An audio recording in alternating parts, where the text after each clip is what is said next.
मनीष माछ खाए आ माछ कंटा जदि मनीष तंटी लागि जाए ना दरकार पड़ले से मनीषर जीवनटा चली जाय थाए माने माने सुनो सुनो सुनो सुनो कोन हैला कहला जत्ते बेले ओटा जुड़ बाहर लेके गंडी ते सुनो सुनो सुनो कोन हेति मते कहला को हे हे देखो देखो देखो देखो देखो हां को तीन तीन टा नड़िया कोठु आइला को कोठु आइली से दिन जो टंटली आज भी सेइटु आनी विकास से दिन जो नड़िया पाइतला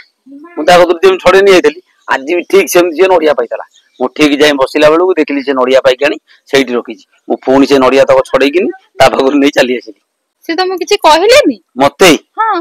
हे से दिन मो बळ देखि पारा से टुपुरा डरी जाईछि आ जे मो बळ आगे ता बळ से पारिबो से मते कहबो हे मु तो जेम छड़े नि आली से तो पूरा चुबु आउ तांकर सिना बळ नाही बोली से तमु किछि कहि पारु नांती कि तमर किछि करि पारु नांती आ तांको बळ बदल रे तांको जे सहाय्य करबो ना तांकर बळ जानतो तम बळ ठार 1000 गुण अधिक होइथिबो बुझिला त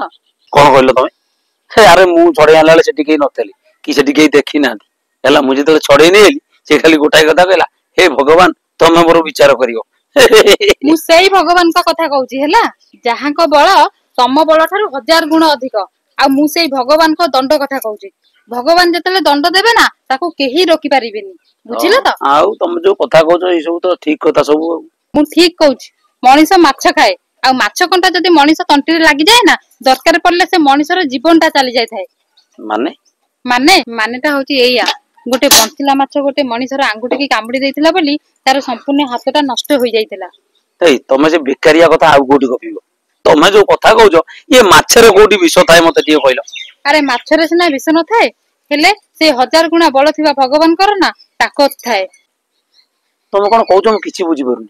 दिने गोटे माछ धराली नईरो माछ धरे घर को फेरु थाए ठीक सेई समय गोटे लोक आसी माछ मुणीरे हाथ पेरे गोटे माछ नबा पई चेष्टा करूथिला से माछ मुणीरे से माछ नबा पई से लोकटी जेतले चेष्टा करथिला ना से माछ पाटरे से लोकटीर आंगुठी रह जायतिला आ से माछटी से लोकटीर आंगुठी को कामुडी देइतिला तापरे कोन हिला जानिचो से लोकटी माछ नै चाली गला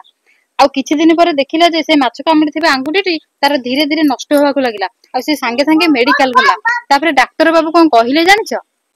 डॉक्टर बाबू पुनी कोन कहिले डाक्टर बाबू कहले तमर ए आंगुठी संपूर्ण नष्ट हो जाय आ ए आंगुठी जदि तमे काटी दबो ताले संपूर्ण सुस्त हो जिवो तापर से आंगुठी जेतले डॉक्टर काटी देले बैंडेज करी ता घर को पठाइले ना कहले आ 5 दिन पर आसीबो आ से लोकटी जेतले 5 दिन पर मेडिकल को आसीला कोन हिला जानिचो तापर पुनी कोन हैला पुनी जेतले डॉक्टर बाबू से आंगुठी देखंती डाक्टर बाबू कहले जे एई आंगुठी सहित तमर 5टा आंगुठी नष्ट हो जायछि आ ए 5टा आंगुठी जदि तमे एतिको काटी दबो ना ताले तमे संपूर्ण भलो हो जिवो तापर से लोकटी डॉक्टर को कथा सुनि के ना राजी हला जे हौ मोर एतिको काटी दियो जेतेले डॉक्टर बाबू एतिको काटी किना ताको घर को पठाइले कहले जे तमे आउ 5 दिन पर आसीबो से लोकटी जेतेले आउ 5 दिन पर आसीला ना तापर कोन हेतो डॉक्टर बाबू आस्तबो से लोक तो संपूर्ण सुस्त हो जायतबो बस से तार बाटर घर को जाइथाओ ना ना ना ना पुणी 5 दिन पर से लोकटी जेतेबेले आसे डाक्टर बाबू को हाथ देखाए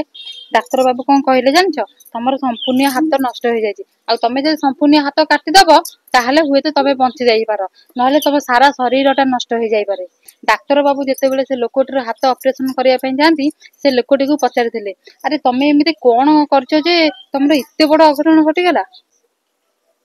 तापर से लोक डाक्टर बाबू कोन कहला से लोकटी डाक्टर को किछि न जणे सीधा मेडिकल बेड रु माछ धराली पाखो धाई जाइतिला आ माछ धराली पाखरे जेतेले पहुंचिला माछ धराली को पचारला अरे माछ धराली मु तो मुणी रु जेतेले जोर जबरदस्त माछ नउथिली हाथ परे तू मते एमती कोन अभिशाप देइथिलु कह जहा फल रे मो सारा शरीरटा नष्ट होबा को बसिछि से माछ धराली सेते बेले कोन कहिला जानिचो मु तते किछि अभिशाप देइनी बस मु खाली ऊपर वाला को डाकिछि हे ऊपर वाला जहा विचार करबु तू विचार करबु देखिला तो जहार बळ तम बळ ठारू 1000 गुण रे अधिक बळ से होचंदी भगवान का बळ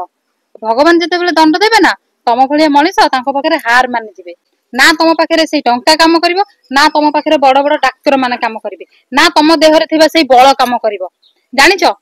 परिश्रम तार बेईमान तमर से लोकटी एमती करथिला बोली बेईमान करथिला बोली एते दंड पाइला मु चाहुनी जे तमे एमिति दंड पाओ बोली जाओ शीघ्र ता नडिया देखिना आस निया नडिया जाओ